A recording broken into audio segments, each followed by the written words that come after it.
Três protagonistas da esfera política que se cruzam no olho do furacão. As ministras da Saúde e da Administração Interna aparentam ser duas das fragilidades do executivo de Luís Montenegro. Já Miguel Albuquerque, líder do governo madeirense, é alvo de uma moção de censura que só será discutida depois da votação do orçamento regional. São alguns dos temas em destaque no capítulo número 156 de Maquiavel para principiantes. Contará com a já tradicional pergunta da semana e as habituais sugestões de Rui Calafate. Bom dia, Rui. Começamos por analisar a Olá, Nuno. atuação da muito contestada Ministra da Saúde, Ana Paula Martins, sobretudo pela situação caótica do INEM, tutela que agora também assume. Exato, bom dia, Nuno. Bom dia ao Zé Carlos que está de férias.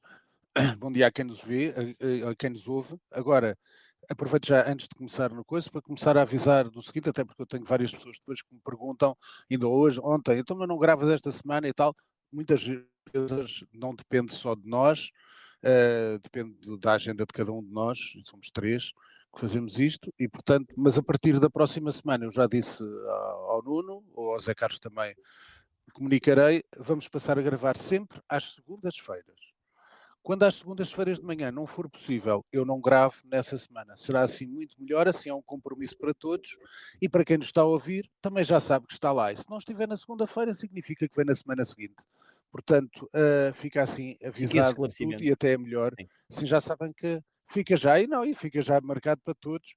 Assim escusam de estar, ainda no outro dia um senhor me estava a dizer, já está, mas ainda não vi, não sei o quê. Eu nem percebi o que é que o senhor estava a dizer. E eu, como é óbvio, já estava gravado há tempos.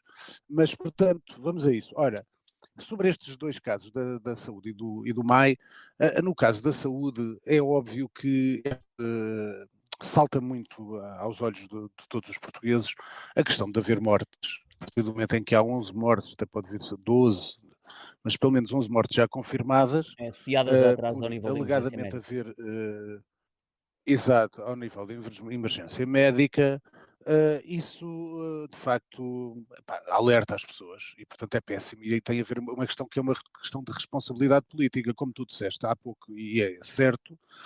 Neste momento também já avocou para si próprio a tutela da questão do INEM, que estava na Secretária de Estado da Saúde, Cristina Vaz de Tomé, que é uma gestora espetacular, que é uma pessoa que eu conheço, é uma gestora que foi gestora da RTP, que foi gestora da empresa, é uma gestora de exceção, só que não era da área da saúde, portanto, é naturalmente, consta na história que habitualmente a tutela do INEM está sempre com um ministro ou secretário de Estado com o conhecimento da saúde, porque o INEM é efetivamente prioritário na resposta à emergência das pessoas. E, portanto, passa esse lado, mas parecia quase aqui, tenho que dizer a verdade, que parecia quase criar-se ali um bode expiatório que era a secretária de Estado que tinha a culpa disso, quando todos nós sabemos que a culpa é sempre, a última culpa é sempre culpa da ministra. É a ministra que escolhe o seu Ou elenco. do Ministério, exato. Portanto, na saúde, eh, e portanto, na saúde, aqui o que importa referir também é algo que eu disse logo na altura do Congresso do PSD. A ministra Ana Paula Martins, toda a gente sabe que é uma gestora hospitalar, portanto conhece o setor, mas nunca ninguém lhe tinha ligado às questões políticas. Ora bem, no Congresso do PSD de Braga, Luís Montenegro escolheu-a para presidente do Conselho de Jurisdição Nacional do PSD. Isto é um sinal de que o primeiro-ministro e aí que a sua equipa política confiam em Ana Paula Martins, portanto eu posso dizer que ocorre muito mal agora o inverno na saúde, ou o governo fará tudo para aguentar Ana Paula Martins, ao contrário da MAI. Eu acho que efetivamente o ponto mais fraco do governo é a MAI, porque a Margarida Blasco, porque efetivamente tem enormes dificuldades até de comunicação, já criou vários problemas elas próprias, já tomou decisões e depois da parte da tarde já tomou decisões contrárias. Portanto, eu acho que é uma ministra que efetivamente pode ter sido um erro de casting. Agora, o governo, isso é uma verdade, vai fazer tudo naturalmente para, vai tentar fazer tudo naturalmente para aguentar o máximo possível o seu elenco governativo. Na Madeira, o Chega avançou com uma moção de censura relativamente a Miguel Albuquerque por considerar que, por via das investigações judiciais, já não terá condições para continuar no cargo. Sim, é verdade. Agora, o que é curioso é que o PS vai atrás da moção de censura do Chega e, portanto, foi já criticado por vários elementos do PS, de facto, essa postura do PS Madeira de Paulo Cafofo de seguir uma moção de censura que foi apresentada pelo Chega.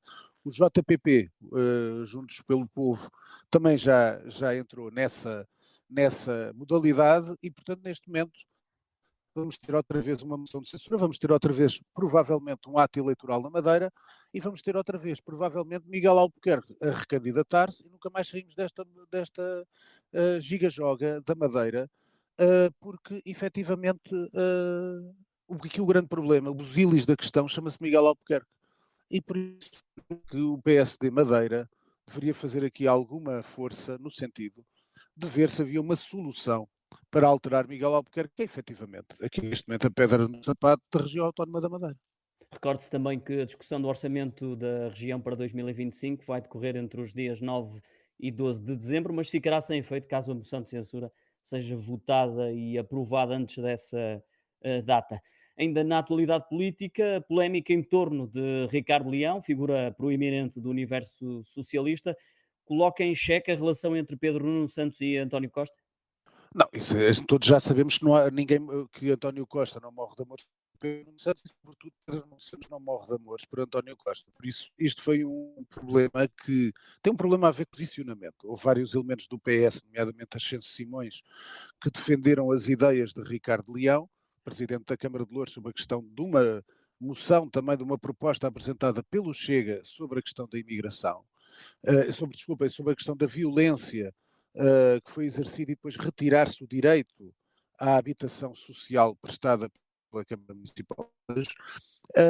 E por isso houve depois uma carta de António Costa com Pedro Silva Pereira, o que era de facto, já foi comentado por vários colunistas, nomeadamente João Miguel Tavares, que é uma pessoa que eu leio, que diz de facto que era que faltava Pedro Silva Pereira vir falar de ciência, também era só o que faltava, depois de ter vivido à conta de alegadamente de dinheiros daquele amigo de José Sócrates e que nunca deu uma explicação na vida. E por isso, isto é uma brecha que se abre no PS, em termos até de posicionamento relativamente à sociedade civil, mas sobretudo é o primeiro sinal que de facto António Costa já percebeu que vai ser muito difícil a Pedro Nuno Santos conquistar o centro moderado e por isso tenta de facto marcar o seu terreno e por isso neste momento há de facto este ódio latente que sempre houve entre António Costa e Pedro Nuno Santos. Agora, se me permites, vou fazer três Em força. comentários de seguida sobre esta parte nacional, que são rápidos. Primeiro, uma nota, dois rápidos e um terceiro, que é uma reflexão para vós em casa. Primeira questão, de facto, deste atentado à estupidez, atentado à inteligência pela estupidez do Tiago Maian Gonçalves, que de facto reconheceu que falsificou assinaturas enquanto presidente de uma união de juntas de freguesia do Conselho do Porto. Que já Agora, apresentou relembre-se admissão também. que Tiago Meia Gonçalves já apresentou admissão. O problema é que Tiago Meia Gonçalves foi candidato a Presidente da República pela Iniciativa Liberal, portanto acho que sobre o caráter dele está tudo dito.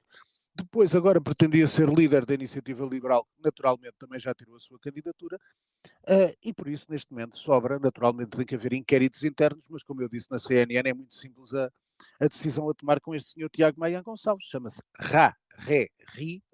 Rua.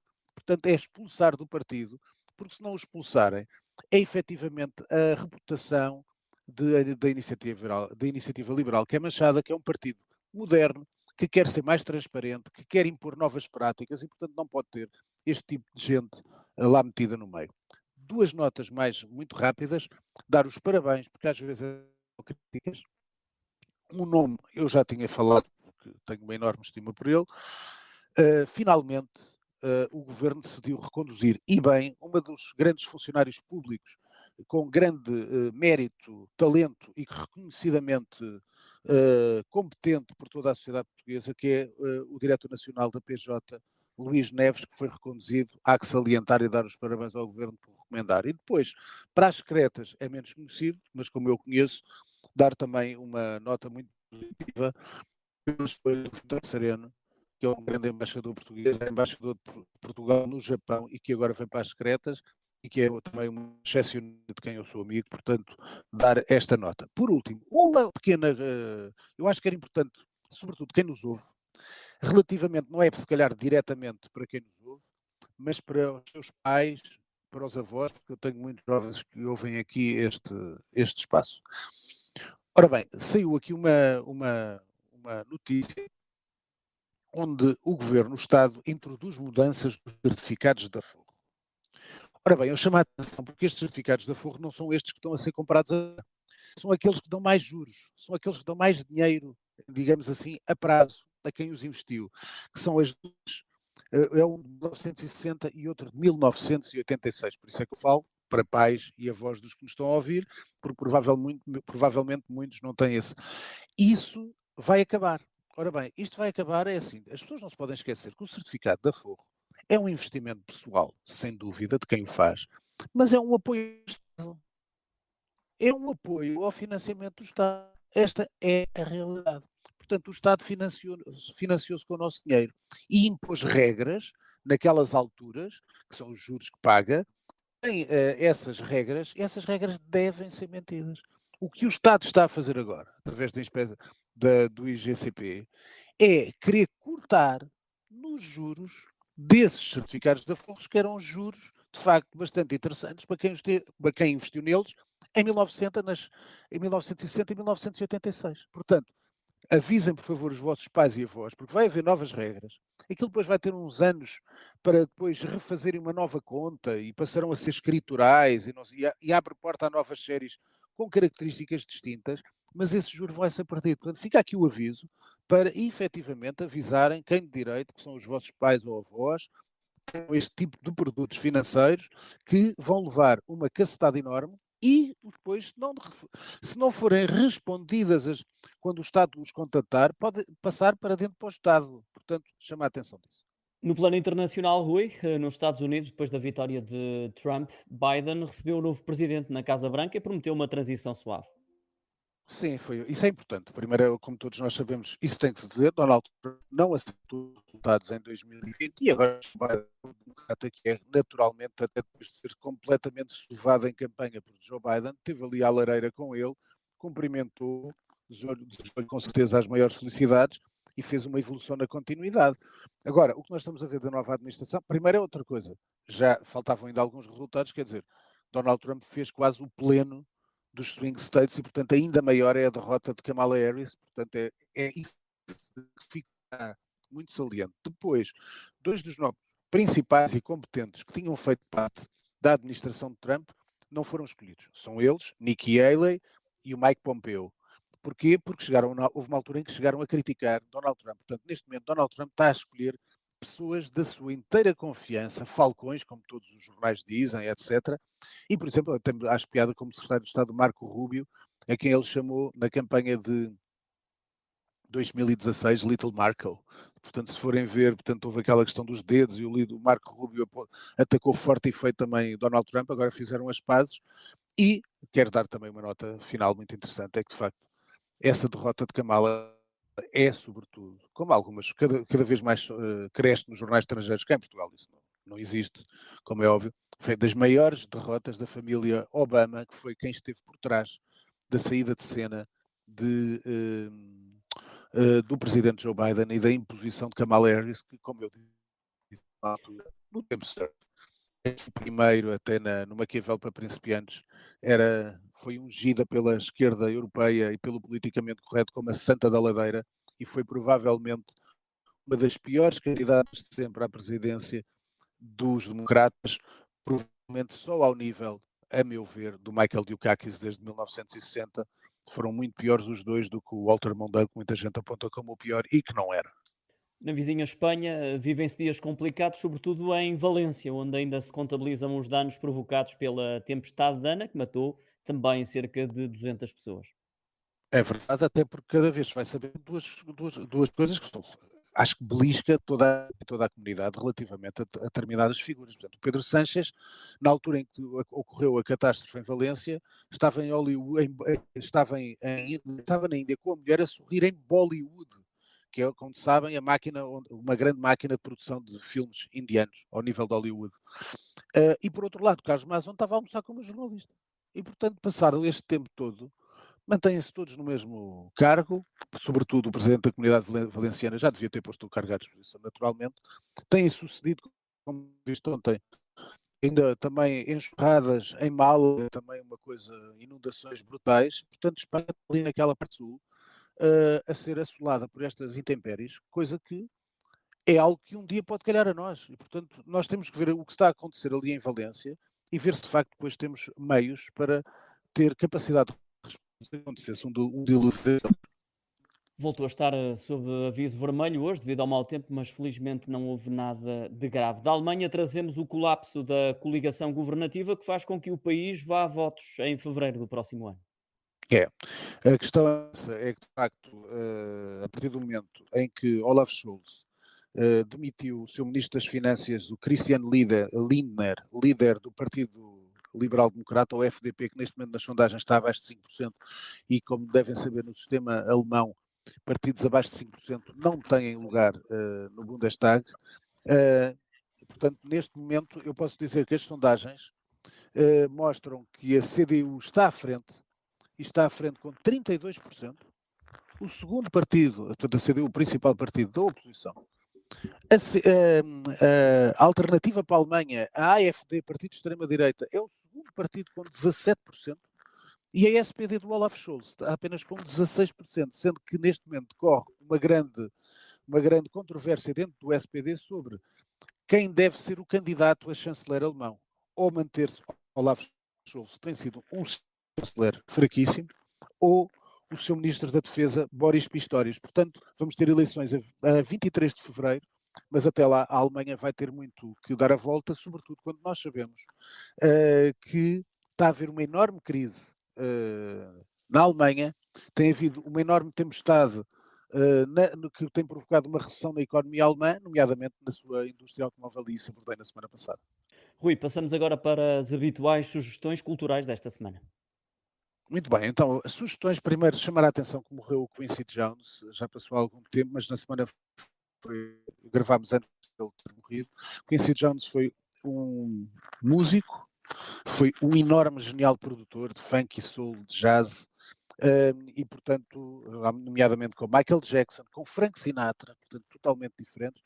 Eu, na altura em que li este livro, que estou a mostrar agora ao Nuno, salientei, portanto, volto a salientar, não é só ouvir a música dele, é também um livro que ele escreveu, 12 notas sobre a vida e a criatividade do Quincy Jones, está editado em Portugal, portanto, recomendo. Depois, vou recomendar duas séries absolutamente excepcionais. Uma chama-se Passado, é na Apple TV, com o Billy Crystal. É uma série de, não vou dizer de terror, mas é de mistério, mas uma coisa. Ele com uma criança, e o Billy Crystal, toda a gente se lembra dele como comediante e faz um papel fantástico. E, portanto, está na Apple TV, O Passado. A série que me está a encher as medidas, porque agora já vem a segunda, eu já estou a ver o segundo bloco de episódios, é uma série que está na plataforma que se chama Manhunt. Eu costumo dizer, já disse aqui uma vez, quando uma série inglesa policial razoável, é boa.